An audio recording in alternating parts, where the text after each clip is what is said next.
नमस्ते दोस्तों। Classic books bye audio पिटारा में आपका स्वागत है। बेहतरीन ऑडियो बुक सुनने के लिए हमारा चैनल सब्सक्राइब करें और बेल आइकन दबाना ना भूलें ताकि आपको हर अपडेट मिलता रहे।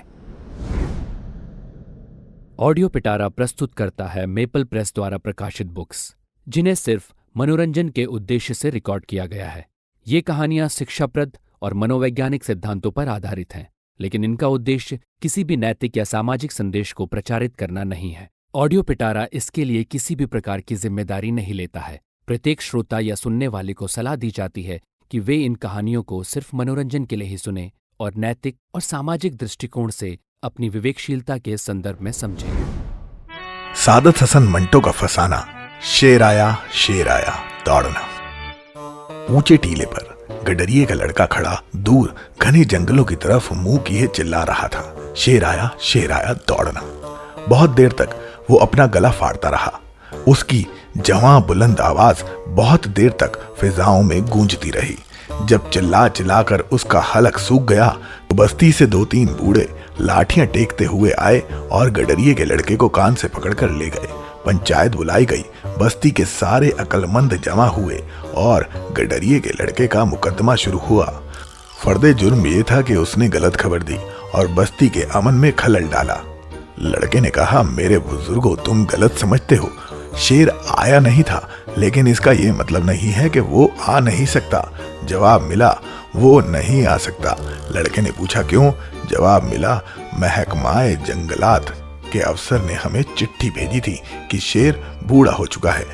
लड़के ने कहा, लेकिन आपको ये मालूम नहीं कि उसने थोड़े ही रोज पहले कायाकल्प कराया था। जवाब मिला, ये अफवाह थी।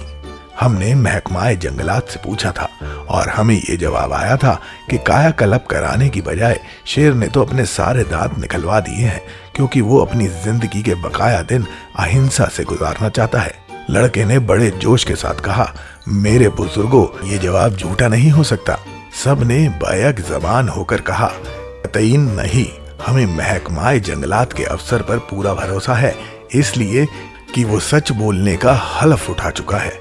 लड़के ने पूछा, क्या ये हलफ झूठा नहीं हो सकता? जवाब मिला, हरगिज नहीं। तुम साजिशी हो, फिफत कॉलमनिस्ट हो, कम्युनिस्ट हो, गद्दार हो, तरक्की पसंद हो, सादत हसन मंटो हो। लड़का मुस्कुराया, खुदा का शुक्र है कि मैं वो शेर नहीं जो आने वाला है। महकमाए जंगलात का सच बोलने वाला अफसर नहीं मैं। पंचायत के एक बूढ़े आदमी ने लड़के की बात काटकर कहा, तुम इसी गडरिए के लड़के की औलाद हो जिसकी कहानी साल हर साल स्कूलों में इब्तिदाई जमातों में पढ़ाई जा रही है। तारा हश्र भी वही होगा जो उसका हुआ था। शेर आएगा तो तुम्हारी ही तिक्का बोटी उड़ा देगा। गडरिए का लड़का मुस्कुराया, मैं तो उससे लड़ूंगा।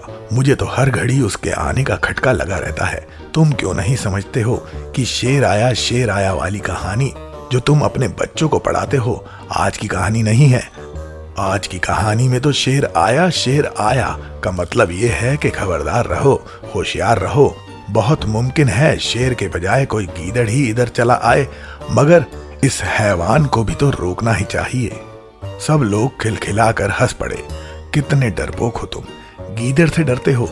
गडरिए के लड़के ने कहा, मैं शेर और गीदड़ दोनों से नहीं डरता, लेकिन उनकी हैवानियत से अलबत्ता जरूर खाइफ रहता हूँ और इस हैवानियत का मुकाबला करने के लिए खुद को हमेशा तैयार रखता हूँ। मेरे बुजुर्गों, स्कूलों में से वो किताब उठा लो जिसमें शेर आया वाली पुरानी कहानी छपी है। उसकी जगह ये नई कहानी पढ़ाओ। एक बूढ़े ने खांसते खनकारते हुए कहा, ये लौंडा हमें गुमराह करना चाहता है, ये हमें राहे मुस्तकिम से हटाना चाहता है। लड़के ने मुस्कुरा कर कहा, जिंदगी खते मुस्तकिम नहीं है मेरे बुजुर्गों। दूसरे बूढ़े ने फरते जज्बात से ललचाते हुए कहा, ये मुल्हिद है, ये बेदीन है, ये एक एजेंट है, इसको फौरन जिंदा में डाल दो। गडरिए के लड़के को जिंदा में डाल दिया गया। उसी रात बस्ती में शेर दाखिल हुआ। भगदड़ मच गई। कुछ बस्ती छोड़कर भाग गए, बाकी शेर ने शिकार कर लिए। मूंछों के साथ खून चूसता जब शेर जिंदा के पास से गुजरा तो उसने मजबूत आहनी सलाखों के पीछे गडरिए के लड़के को देखा और दांत पीस कर रह गया। गडरिए का लड़का मुस्कुराया, दोस्त ये मेरे बुजुर्गों की गलती है, वरना तुम मेरे लहू का जायका भी चख लेते। दोस्तों, आपको ये कहानी कैसी लगी हमें ज़रूर बताइएगा। लाइक और कमेंट कीजिए और अपने दोस्तों के साथ ये कहानी ज़रूर शेयर कीजिए। Thank you so much. Audio पिटारा सुनना जरूरी है।